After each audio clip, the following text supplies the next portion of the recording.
Selamat datang di pembelajaran PPKN. Hari ini materi kita adalah perumusan Undang-Undang Dasar Negara Republik Indonesia tahun 1945. Bagaimana kabar-kabar anak ibu semua? Mudah-mudahan dalam keadaan sehat walafiat kita semua ya. Baiklah, kita akan melanjutkan pembelajaran kita PPKN dengan judul Perumusan Undang-Undang Dasar Negara Republik Indonesia tahun 1945.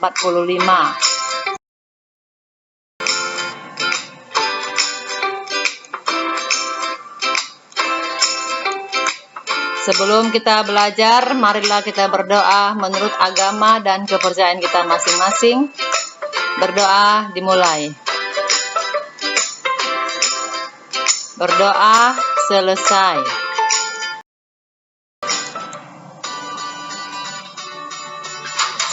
Nah, kamu bisa lihat apa kompetensi dasar dalam tema kita perumusan Undang-Undang Dasar Negara Republik tahun 1945.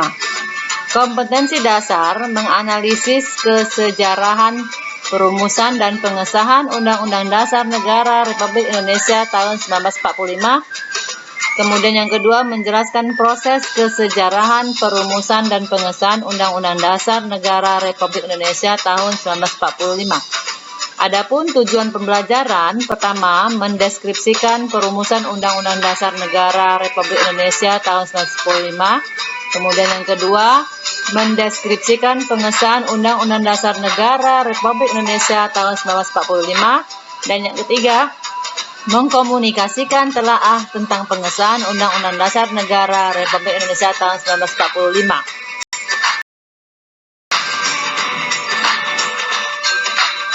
Sejarah perumusan dan pengesahan Undang-Undang Dasar Negara Republik Indonesia tahun 1945 ada 3 poin isi yang akan Ibu jelaskan. Pertama adalah proses perumusan Undang-Undang Dasar Negara Republik Indonesia 1945. Kemudian yang kedua, proses pengesahan Undang-Undang Dasar Negara Republik Indonesia tahun 1945 dan peran tokoh perumus Undang-Undang Dasar Negara Republik Indonesia tahun 1945. Sebelumnya akan Ibu jelaskan pembukaannya. Dalam arti sempit, konstitusi adalah hukum dasar tertulis, yaitu Undang-Undang Dasar. Undang-Undang Dasar dan konstitusi itu memiliki hubungan yang saling terkait. Jadi sebelum kita memasuki pembelajaran bagaimana perumusan Undang-Undang Dasar, kamu ada baiknya mengetahui apa itu yang dimaksud dengan konstitusi. Dalam arti sempit, hukum dasar tertulis, yaitu Undang-Undang Dasar. Undang-Undang Dasar antara lain memberikan kita panduan tentang bagaimana pemerintahan akan dibentuk, para pemimpin dipilih, kedudukan lembaga-lembaga negara, dan hak dan kewajiban negara. Sedangkan konstitusi dalam arti luas terdiri dari konstitusi tertulis dan konstitusi tidak tertulis. Konstitusi tertulis dapat berubah hukum dasar tertulis, yaitu Undang-Undang Dasar. Adapun konstitusi yang tidak tertulis berupa konvensi atau kebiasaan ketatanegaraan yang sering timbul dalam sebuah negara. Sebagai negara yang merdeka dan berdemokrasi, Indonesia memiliki Undang-Undang Dasar yang ditegaskan dalam Pasal 1 Ayat 2 UUD 1945 yang berbunyi, kedaulatan berada di tangan rakyat dan dilaksanakan menurut Undang-Undang Dasar. Nah, Undang-Undang Dasar Republik Indonesia adalah undang-undang yang ditetapkan PPKI pada tanggal 18 Agustus 1945. Undang-Undang Dasar tersebutlah bernama Undang-Undang Dasar Negara Republik Indonesia 1945 atau biasa disingkat UUD 1945. Dengan demikian, kedaulatan rakyat dipahami dan dilaksanakan berdasarkan UUD 1945 yang menjadi pedoman dan norma hukum di bawahnya. Nah, sekarang isinya akan Ibu telaah, Ibu paparkan. Dari pertama yaitu perumusan Undang-Undang Dasar Negara Republik Indonesia tahun 1945. Naskah UUD 45 pertama kali dipersiapkan oleh BPUPKI pada masa sidang kedua tanggal 10 sampai 17 Juli 1945. Pada saat itu membahas hal teknis bentuk negara dan pemerintahan baru dalam masa persidangan ini. Dibentuklah panitia hukum dasar yang berjumlah 19 orang yang diketuai oleh Insinyur Soekarno.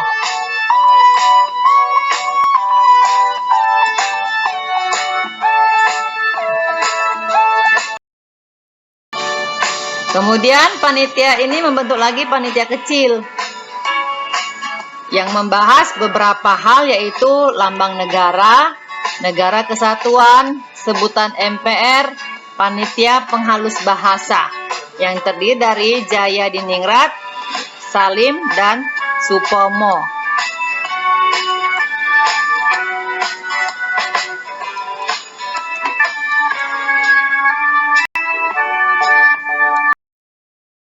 Nah, ini adalah gambar pada zaman dahulu bagaimana mereka itu berunding untuk merumuskan Undang-Undang Dasar Negara yang kita kenal hari ini, yaitu UUD 1945. Di mana kamu lihat yang berdiri adalah presiden pertama kita, yaitu yang bernama Insinyur Soekarno. Nah, kamu lihat ini tokoh-tokoh panitia 9 tersebut yang merumuskan pembukaan yang disebut Piagam Jakarta, yang kemudian direncanakan sebagai pembukaan Undang-Undang Dasar 1945. Pertama Insinyur Soekarno, Muhammad Yamin, Muhammad Hatta, Maramis, Raden Abi Kusno, Cokro Sujoso, Abdul Kahar, Haji Agus Salim, Kiai Haji Wahid, dan Mr. Ahmad.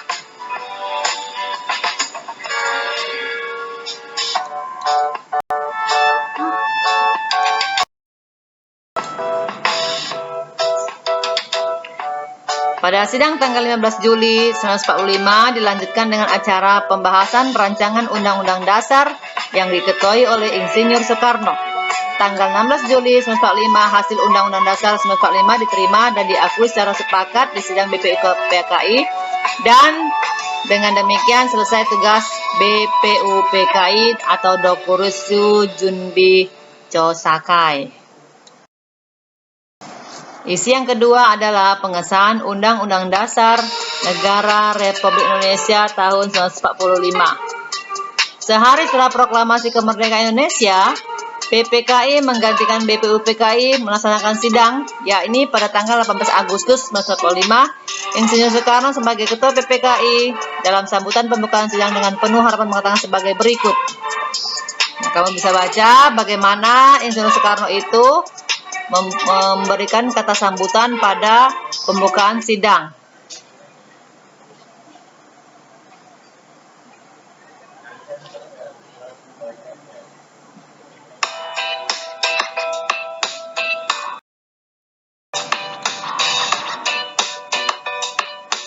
Harapan Soekarno di atas mendapatkan tanggapan yang sangat baik dari para anggota PPKI Muhammad Hatta yang memimpin jalannya pembahasan rancangan Undang-Undang Dasar dapat menjalankan tugasnya dengan cepat. Pembahasan rancangan Undang-Undang Dasar menghasilkan naskah, pembukaan, dan batang tubuh. Undang-Undang Dasar ini dikenal dengan sebutan Undang-Undang Dasar Negara Republik Indonesia tahun 1945 melalui Berita Republik Indonesia tanggal 15 Februari 1946, dan penjelasan Undang-Undang Dasar menjadi bagian dari Undang-Undang Dasar 1945.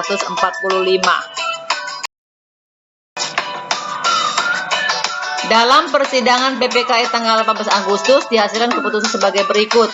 1.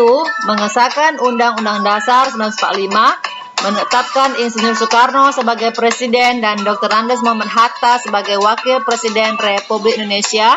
Yang ketiga, membentuk Komite Nasional Indonesia Pusat.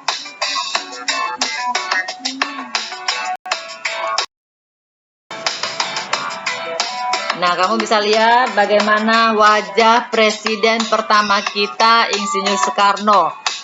Peran tokoh perumus Undang-Undang Dasar Negara Republik Indonesia tahun 1945. Pertama adalah Insinyur Soekarno sebagai Ketua Perancang Undang-Undang Dasar dengan anggota 19 orang, sebagai Ketua Panitia Persiapan Kemerdekaan Indonesia atau PPKI. Lihat wajahnya ya anak-anakku.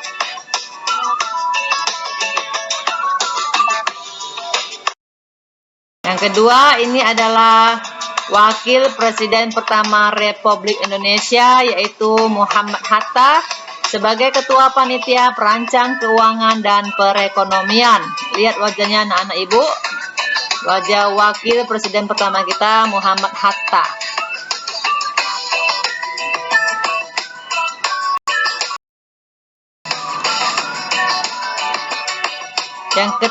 Tokoh yang ketiga adalah peran Abi Kusno Cokrosuyoso sebagai Ketua Perancang Pembelaan Tanah Air.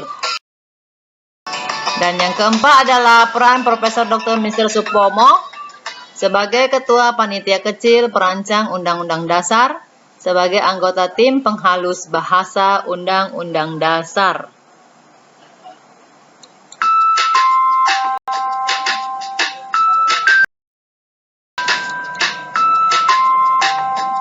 Nilai yang dapat kita pelajari dari para penyusun Undang-Undang Dasar NRI tahun 1945 adalah mereka tanpa pamrih, tak kenal lelah, pantang menyerah, musyawarah untuk mencapai mufakat.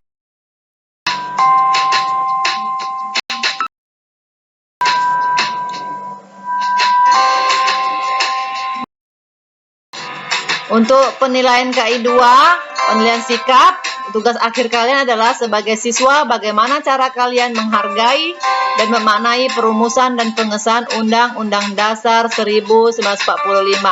Nah, untuk KI 2, kamu kirim itu ke classwork.